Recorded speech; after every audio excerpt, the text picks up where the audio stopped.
Hello प्यारे दोस्तों, साथियों, मित्रों, विद्यार्थियों, आप सबका स्वागत है हमारे इस YouTube चैनल पे। आज हम बात करने वाले हैं विश्व की सभी प्रमुख जनजातियों के बारे में।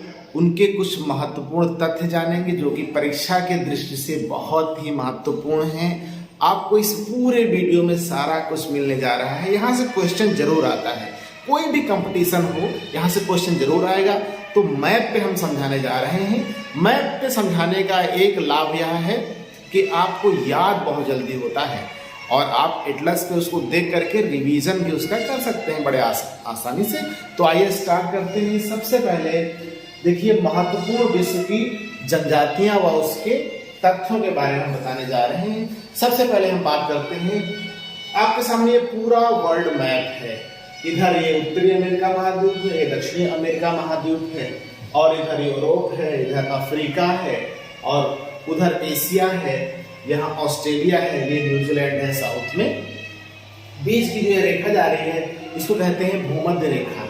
इधर ये दक्षिण अमेरिका में अमेजन के जंगलों से गुजरती है, यहाँ जेरे और कांगो के जंगलों से गुजरती है, और यहाँ इंडोनेशिया, मलेशिया आदि प्रायद्वीप से होकर के यह भूमध्य रेखा गुजरती है। इसके ठीक ऊपर नॉर्थ में कर्क रेखा है, ट्रॉपिक ऑफ कैंसर, और इसके साउथ में मकर रेखा है, ट्रॉपिक ऑफ कैप्रिकॉर्न। ठीक है, तो कर्क रेखा और मकर रेखा के मध्य में है भूमध्य रेखा यानी इक्वेटर, विषुवत रेखा भी कहते हैं इसको। अब सबसे पहले हम बात करते हैं उत्तरी अमेरिका की एक प्रमुख जनजाति है जो कि टुंड्रा क्षेत्र में रहती है। टुंड्रा क्षेत्र क्या होता है? 65 डिग्री नॉर्थ से ऊपर का जो एरिया होता है जहां पे लगभग साल भर बर्फ जमी रहती है और खाने को वनस्पति कुछ नहीं होती है, बस जानवरों के लिए मुश्किल से काई वगैरह, फर्न वगैरह होते हैं, वो भी साल में जब बर्फ पिघलती है उसके बाद गर्मियों के सीजन में तब जाके वहां पे जो जीव जंतु रहते हैं उनका वो भक्षण धीरे धीरे करते हैं। तो एस्किमो जनजाति है वो कनाडा, नॉर्थ अमेरिका और ग्रीनलैंड जो आइलैंड है उस पे इसको एस्किमो कहते हैं। वहीं यानी यहाँ की टुंड्रा जनजाति, ठीक है, ये जो टुंड्रा की बात हम पहले कर रहे हैं, टुंड्रा प्रदेश जो है, टुंड्रा प्रदेश 65 डिग्री अक्षांश, 65 डिग्री उत्तरी अक्षांश के ऊपर ही मिलते हैं टुंड्रा प्रदेश। यहाँ वनस्पतियां पूरी तरह से विलुप्त होती हैं, पाई नहीं जाती हैं। ठीक है, बड़ी बड़ी वनस्पतियां, बस वनस्पति के नाम पे काई वगैरह होती है। ठीक है, तो उत्तरी अमेरिका, कनाडा और ग्रीनलैंड, यहाँ की जो टुंड्रा निवासी है, टुंड्रा निवासी जनजाति है उसका नाम है एस्किमो। और उसके बाद यहाँ पे आइए, यहाँ पे आपको मिलेगा ये फिनलैंड वगैरह। तो फिनलैंड में जो टुंड्रा निवासी जनजाति है उसको कहते हैं लैप। और उसके बाद उधर साइबेरिया पहुंच जाते हैं। तो साइबेरिया यानी रसिया का पार्ट है। साइबेरिया के टुंड्रा प्रदेशों में जनजाति जो निवास करती है उसका नाम है याकूत। तो एस्किमो, लैप और याकूत ये टुंड्रा प्रदेशों में निवास करने वाली जनजाति है।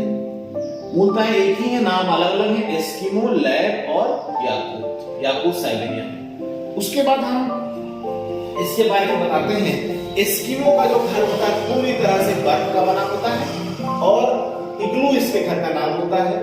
गाड़ी जो है बिना पहिए की होती है, बर्फ पे फिसलने वाली, इसका नाम होता है स्लेज। और गाड़ी को जो खींचते हैं वो पशु होते हैं रेंडियर या पालतू कुत्ते भी कभी कभी इसका यूज करते हैं खींचने के लिए। और इनके जो हथियार होते हैं वो हड्डी का बना होता है, उसका नाम है हार्पून। और इनकी एक नाव होती है विशेष तौर पे, वो भी हड्डी के ऊपर जानवरों की खाल चढ़ा के बनाई जाती है, उसका नाम है कया। क्या नाम है? कया। तो एस्किमो के बारे में यह महत्वपूर्ण जानकारी है। इग्लू में अंदर से गर्मी पैदा करने के लिए, गर्म रखने के लिए चादर इस्तेमाल की जाती है, यानी कालीन इस्तेमाल की जाती है। ये कालीन उत्तर प्रदेश के भदोही जिले, उत्तर प्रदेश का जो भदोही जिला है वो कालीन के लिए प्रसिद्ध है। तो उत्तर प्रदेश के भदोही जिले से भी इग्लू के लिए कालीन जाती है। अब यहाँ पर बर्फीली हवाएं भी चलती हैं क्योंकि साल भर बर्फ रहती है आमतौर पे, तो यहाँ पे बर्फीली हवाएं चलती हैं। इन बर्फीली हवाओं को बोलते हैं ब्लिजर्ड। ब्लिजर्ड। टुंड्रा प्रदेशों में जो बर्फीली हवाएं चलती हैं इनको बोलते हैं ब्लिजर्ड।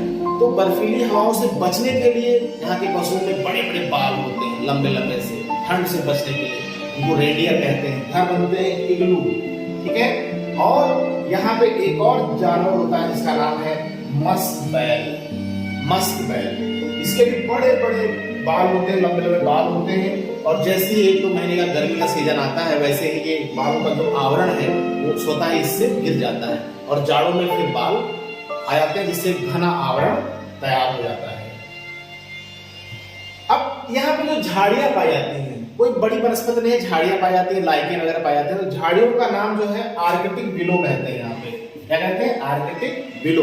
और बर्फ पिघलने पे लाइकेन, काई, बर्च व एल्डर नामक छोटे छोटे पौधे उगते हैं जिन्हें रेंडियर अपना भोजन बना देते हैं। जिन्हें क्या बनाते हैं? रेंडियर अपना भोजन बनाते हैं। और हम बता चुके हैं हड्डी पर खाल मढ़कर बनाई गई नाव को कयाक कहते हैं। तो कयाक किसकी नाव है? एस्किमो की। इग्लू किसका घर है? एस्किमो का। स्लेज किसकी गाड़ी है? एस्किमो की। हार्पून किसका हथियार है? एस्किमो का। और इसमें एस्किमो जो अपना इग्लू घर बनाते हैं उसमें जो अंदर से कालीन लगाई जाती है वो भदोही जिले से भी जाती है, ठीक है। उसके बाद यहीं पे बात करते हैं, इससे साउथ में जरा आते हैं, कनाडा और उत्तरी अमेरिका का जो एरिया है यहाँ पे जनजाति पाई जाती है, इसका नाम है रेड इंडियन। रेड इंडियन जो है वो अमेरिका की मूल जनजाति है।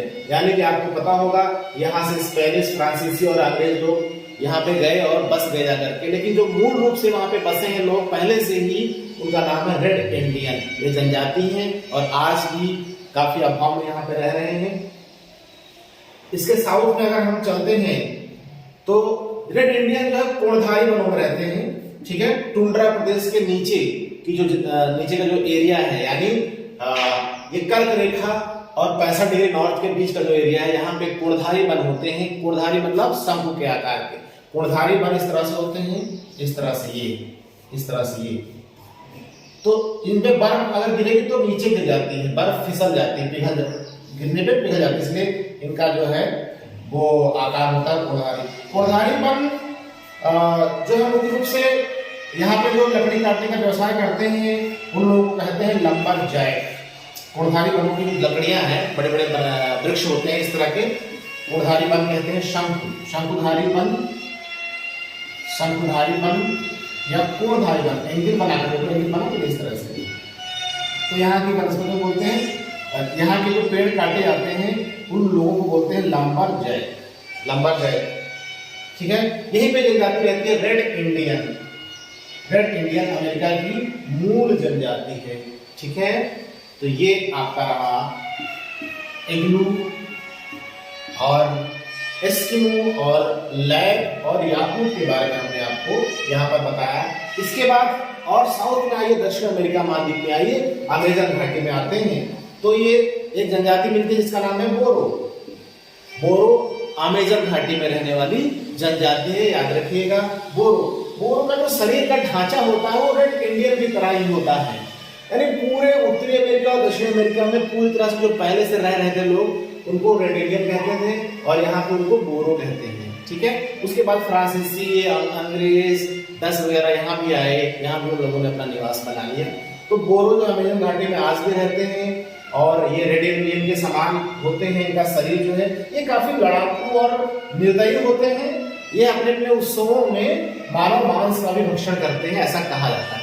मानव मांस का भक्षण करने वाली जनजाति है उसका नाम है बोरो। मानव मांस का भक्षण करती है विभिन्न अवसरों पर, उसका नाम है बोरो।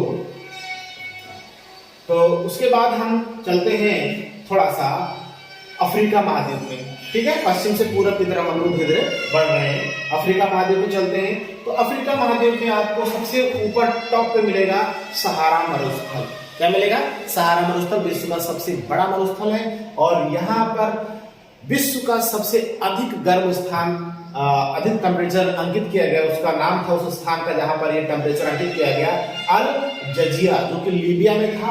और यहाँ का जो उस समय तापमान था 58 डिग्री तापमान। विश्व के धरातल पर सबसे अधिक तापमान था 58 डिग्री तापमान। और यहीं पे इसके पश्चिम में एक जनजाति सहारा मरुस्थल के पश्चिम और उत्तर भाग में रहती है, जिसका नाम है तुआरोल। क्या नाम है? तुआरोल। यहाँ पे सहारा मरुस्थल में जो भी लोग घूमने जाते हैं पर्यटक लोग, उनके लिए गाइड का काम करती है तुआरोल जनजाति। तुआरोल जनजाति सहारा मरुस्थल के उत्तर और पश्चिम में, ठीक है, तुआरोल जनजाति। फिर इसके साउथ में आते हैं, नाइजीरिया देश मिलता है आपको, नाइजीरिया। यहाँ पे जनजाति है फुलानी। क्या है? फुलानी।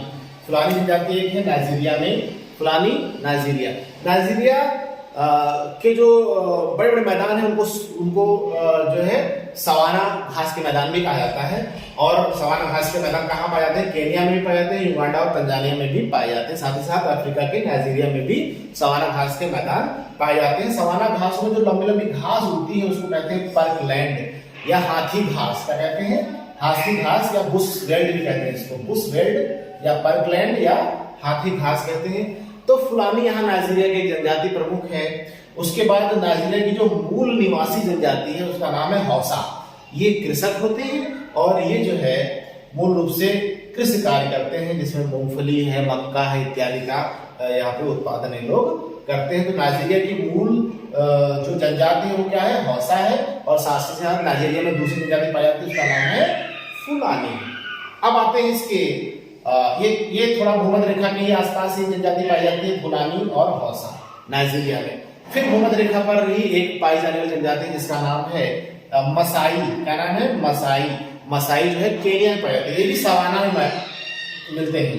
तो सवाना घास के मैदानों में मसाई, फुलानी और हौसा, ये सवाना घास मैदान की जनजाति है, फुलानी, हौसा और मसाई सवाना क्षेत्र में। तो ये मसाई कहाँ होती है? केनिया, युगांडा और तंजानिया के सवाना क्षेत्र पाई जाती है। मूल रूप से जो है पशुपालक जो होते हैं अपने गाय, बैल, भेड़ और बकरी का चालन करते हैं, पशुपालन करते हैं। और इनके जो घरों को घर जो इनके बनते हैं उनके घरों का नाम है क्राल। क्राल क्राल जो है घर किसके हैं? मसाई के। मसाई के घरों को क्राल कहा जाता है। उसके बाद ठीक भूमध्य रेखा पर यानी इक्वेटर पर फिर आइए पश्चिम में पिग्मी जनजाति आपको मिल जाएगी। और ये जायरी और कांगो नदी के बेसिन में पाई जाती है। जैसे अमेजन के बेसिन में बोरो, उसी प्रकार कांगो के बेसिन में पिग्मी। ये नाट्य करते होते हैं, गठीले शरीर के होते हैं, केले का ज्यादा इस्तेमाल करते हैं, केला बहुत पसंद है इनको, पिग्मी। उसके बाद साउथ में आते हैं, यहाँ पे कालाहारी मरुस्थल है। तो मरुस्थली जनजाति तुआरेल हमने बता दी थी जो सहारा मरुस्थल में। उसके बाद दूसरी मरुस्थली जनजाति है जो कालाहारी मरुस्थल में रहती है, नाम है बुशमैन। बोस्वाना जो यहाँ पे कंट्री है, बोस्वाना में है कालाहारी मरुस्थल और वहां पे रहती है बुशमैन। ये शिकारी लोग होते हैं। ये क्या होते हैं? शिकारी लोग होते हैं और मुख्य रूप से दीमक का भोजन करते हैं। दीमक को जो है बुशमैन का चावल भी कहते हैं। ये दीमक का ज्यादा इस्तेमाल करते हैं। तो सवाल लगा रहा है दीमक का इस्तेमाल, दीमक को भोजन के रूप में कौन सी जनजाति प्रयोग करती है? तो आंसर है बुशमैन। और यही कालाहारी मरुस्थल में ही हॉटेनटॉट रहती है। हॉटेनटॉट रहती है बोत्सवाना और कालाहारी मरुस्थल में, ठीक है। कालाहारी मरुस्थल कहाँ है? मुख्य रूप से बोत्सवाना देश में है। उसके बाद जुलू, दक्षिण अफ्रीका की एक जनजाति है जुलू, जो कि नटाल प्रांत में पाई जाती है। दक्षिण अफ्रीका का एक प्रांत है जिसका नाम है नटाल, जुलू। और साथ ही साथ दक्षिण अफ्रीका देश में बोआर नाम की जनजाति पाई जाती है। बोआर नाम की जनजाति पाई जाती है। अब देखिए मरुस्थल में कौन कौन सी? तुआरोल और बुशमैन, हॉटेनटॉट। साथ ही साथ बद्दू, ये अरब के मरुस्थल पाई जाती है। बद्दू जनजाति ये पशुपालक होते हैं, चरवाहे होते हैं। ऊंट व बकरी का जो पशुपालन करते हैं, ऊंट को पालते हैं, बकरियों का पालते हैं, भेड़ को पालते हैं। और साथ ही साथ उनके खाल से बने थैला बनाते हैं जिसमें पानी भरते हैं, जाके पानी जो है ठंडा रहता है और इधर उधर पानी की तलाश में ये घूमते रहते हैं। कौन? बद्दू। तो बद्दू भी रेगिस्तान में पाए जाते हैं, तुआरोल भी रेगिस्तान पाए जाते हैं, बुशमैन और हॉटेनटॉट भी रेगिस्तान में पाए जाते हैं। उसके बाद बद्दू के ऊपर आते हैं ईरान और इराक की बात करते हैं तो कुर्द जनजाति जो कि कुर्दिस्तान अलग देश की मांग भी कर रही है, इराक में मुख्य रूप से पाई जाती है। उत्तरी इराक की बात करते हैं, कुछ पार्ट ईरान में पाया जाता है। तो कुर्द जनजाति ये कहते हैं कि हमको अलग एक देश है तो हम उसको बनाएंगे कुर्दिस्तान। उसके बाद हम और थोड़ा सा पूर्व की ओर बढ़ते हैं तो मध्य एशिया की बात करते हैं, किर्गिस्तान और पामीर के पठार की बात करते हैं, यानी जहां से हिमालय स्टार्ट होता है, अफगानिस्तान के आसपास का एरिया, अफगानिस्तान के पास का एरिया, उत्तरी अफगानिस्तान के पास का एरिया। यहाँ पे जनजाति खिरगिज ये घोड़े पालते हैं, इनके पास बहुत अच्छे घोड़े होते हैं, ये भी चरवाहे होते हैं। ठीक है, उसके बाद हम बात करते हैं साइबेरिया में। इधर आ जाइए, ये आपका साइबेरिया प्रांत है।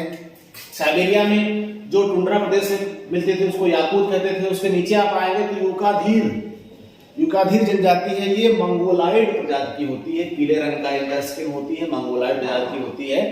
मंगोलिया इधर साउथ में, इसके ऊपर में मंगोलाइड प्रजाति की जनजाति रहती है, इसका नाम है यूकाधीर। और फिर इसके और थोड़ा सा पूर्व और दक्षिण में जाएंगे तो आपको आइनू जनजाति मिलेगी। होक्काइडो द्वीप पे पाई जाती है, जापान के होक्काइडो द्वीप पे पाई जाती है आइनू जनजाति। उसके साउथ में आप आते हैं तो हमने बताया था आपको 3 जनजातियां जो इक्वेटर पे मुख्य रूप से पाई जाती हैं, बोरो, पिग्मी, जो कि इक्वेटर के जंगलों में वर्षा जो भूमध्य रेखीय जंगल होते हैं, है ना, सदाबहार भूमध्य रेखीय सदाबहार वन जो होते हैं, वहां पे अमेजन में बोरो, और यहाँ पे आप आएंगे कांगो नदी के बेसिन में पिग्मी, और यहाँ पे आप यहाँ के भूमध्य रेखीय जंगलों में सेमांग मिलते हैं, जो कि मलेशिया इंडोनेशिया के जंगलों में मिलते हैं, सेमांग जनजाति। ठीक है, ये लगभग एक ही प्रकार के जंगलों में पाए जाते हैं, एक ही प्रकार के वनस्पति में ये लोग निवास करते हैं। उसके बाद हम श्रीलंका की बात करते हैं। यहाँ पे वेद्दा नाम की जनजाति पाई जाती है, वेद्दा क्योंकि श्रीलंका की एक प्रमुख जनजाति है। उसके बाद हम आते हैं सीधे न्यूजीलैंड में। यहाँ पे माओरी जनजाति पाई जाती है। कौन सी जनजाति पाई जाती है? माओरी जनजाति। तो देखिए, हमने आपको प्रमुख रूप से सारा कुछ बता दिया है, मुख्य जनजातियां बता दी हैं। तो देखिए, टुंड्रा प्रदेशों में कौन कौन सी जनजातियां रहती हैं? ऊपर एस्किमो, ग्रीनलैंड, लैप और याकूत। साइबेरिया में टुंड्रा, साइबेरिया नहीं, रसिया के साइबेरिया प्रांत में याकूत। उसके नीचे आते हैं रेड इंडियन, ठीक है, रेड इंडियन, फिर किर्गिज। उसके नीचे आते हैं हम लोग तो आपको भूमध्य रेखीय क्षेत्रों में बोरो, पिग्मी और सेमांग। उसके बाद सवाना क्षेत्रों में फुलानी, हौसा, और मसाई। फिर रेगिस्तानी क्षेत्रों में तुआरेल, बुशमैन, हाटेनटाट। यहाँ सहारा मरुस्थल में तुआरेल और कालाहारी मरुस्थल में बुशमैन और हाटेनटाट, तथा अरब के मरुस्थल में बद्दू। इसके ऊपर कुर्द यानी कुर्दिस्तान की डिमांड करने वाले। फिर साउथ में, मकर रेखा के साउथ में आते हैं तो जुलू और बुआर, और साउथ में आते हैं तो माओरी। ये प्रमुख जनजातियां हैं जो कि न्यूजीलैंड की जनजाति है माओरी। तो इस वीडियो में इतना ही। वीडियो का पसंद आया तो लाइक शेयर कमेंट जरूर करिएगा, और उम्मीद है आपको वीडियो पसंद आया होगा। थैंक यू सो मच देखने के लिए। मिलते हैं नेक्स्ट वीडियो में, तब तक के लिए हैव ए नाइस टाइम।